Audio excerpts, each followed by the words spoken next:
Bulldozer নিয়ে ঢোকার সময় বাধা দিয়েছে সেনাবাহিনী। এরপর সেখানে সেনাবাহিনী এবং পুলিশের সঙ্গে পাল্টা ধাওয়ার ঘটনা ঘটেছে। সেখানকার সবশেষ খবর জানাতে আমার সঙ্গে এখন সরাসরি যুক্ত হচ্ছেন রাজু আহমেদ।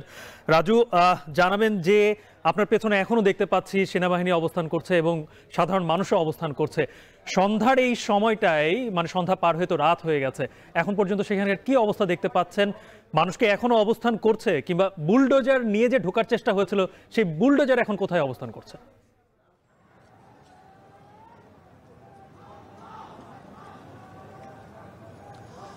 গালিব, দিনের আলো শেষ হয়ে গেলেও আন্দোলনকারীদের অবস্থান এখনও পরিবর্তন হয়নি। জানিয়ে রাখবো যে দুই দফায় কিন্তু এখানে আন্দোলনটি হয়েছে, দুই দিক থেকে আন্দোলনটি হয়েছে, একটু উত্তর এবং দক্ষিণ দিক থেকে।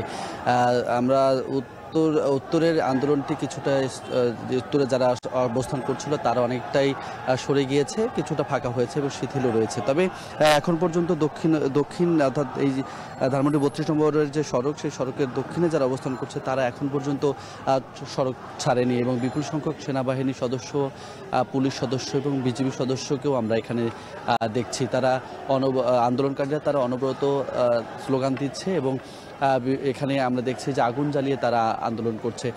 জানিয়ে রাখতে চাই যে দুপুরে যে বুলডোজারটি দুটি ভিতরে প্রবেশ করার চেষ্টা করেছিল সেগুলোকে বাধা দেওয়ার পরপরই কিন্তু এই পাল্টা ধাওয়ার ঘটনা ঘটে এবং পাল্টা দেওয়ার মধ্যেই কিন্তু এই বুলডোজার দুটি সরিয়ে নেওয়া হয়। সরিয়ে এটি নিউ মার্কেটের দিকে গিয়েছে। তবে এখন বর্তমানে অবস্থান করে সেটি আমরা এখন পর্যন্ত নিশ্চিত হতে পারিনি।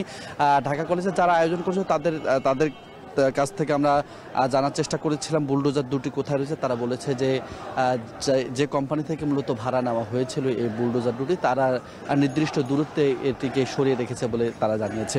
এখনকার পরিস্থিতি যদি জানাতে চাই, এখন পর্যন্ত আন্দোলনকারী যারা রয়েছে তারা স্লোগান দিচ্ছে। তবে সেই উত্তেজিত যে পরিস্থিতি ছিল সেটি এখন নেই বললেই চলে। যেমনটি বলছিলাম যে উত্তর এবং দক্ষিণ দুই দিক থেকে কিন্তু আন্দোলনকারীদের ছড়িয়ে দেয় এবং সেই ছড়িয়ে যাওয়ার পরে কিন্তু কিছুটা হলেও স্বাভাবিক পরিস্থিতি এখন বিরাজ করছে।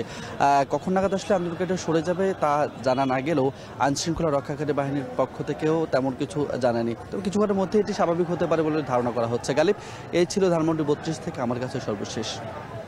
রাজু যুক্ত ছিলেন ধানমন্ডি 32 নম্বর থেকে। সেখানে ইতিমধ্যেই কিন্তু সেনাবাহিনী অবস্থান করছে, কিন্তু সে জায়গায় এখন পর্যন্ত পরিস্থিতি ঠান্ডার দিকেই যাচ্ছে বলে তিনি জানালেন। সর্বশেষ মাহফুজা বৃষ্টি, আপনি শাহবাগে রয়েছেন, দেখতে পাচ্ছি আপনার পেছনেও কিন্তু আইন শৃঙ্খলা বাহিনীর কঠোর অবস্থান। কি অবস্থা সেখানকার, এবং রাস্তাঘাটে সাধারণ মানুষের চলাফেরা কতটুকু দেখতে পাচ্ছেন এখন?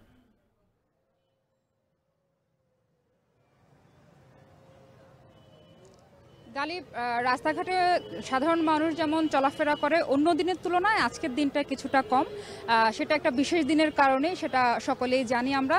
আর নিরাপত্তা বাহিনী যারা আছে তারা কিন্তু যথেষ্ট সতর্ক অবস্থানে রয়েছে এবং এই সতর্ক অবস্থানে থাকার কারণেই আজকে রাজধানীতে ছোট্ট দুটি বিশৃঙ্খলা পরিস্থিতি ছাড়া তেমন কিছু ঘটেনি। আপনি দেখতেই পাচ্ছেন যে এখানে আইনশৃঙ্খলা বাহিনীরা যথেষ্ট সচেতন রয়েছে এবং তারা আগের চেয়েও বেশি প্রখর দৃষ্টি রেখেছে চতুর্দিকে। আমরা যেমন দেখতে পাচ্ছি এখানে র্যাবের সদস্যরা আছে, তার পাশে আমার ডানে রয়েছে বিজিবি সদস্যরা রয়েছে।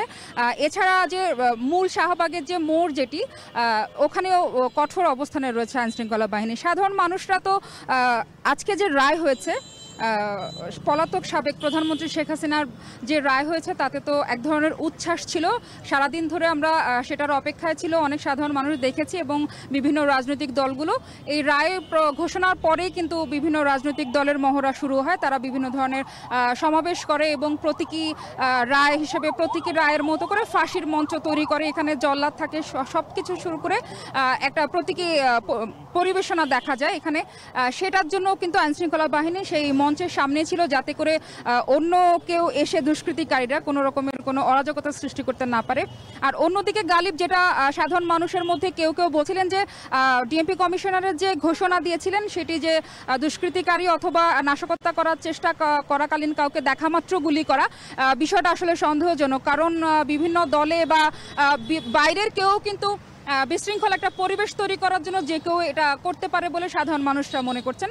এছাড়া সারা দিনের মতো করে আইনশৃঙ্খলা বাহিনীর রাতের বেলা আরও বাড়ানো হয়েছে নিরাপত্তা বাহিনী, সেই সাথে তারা যথেষ্ট সতর্ক অবস্থানে রয়েছে। গালিব।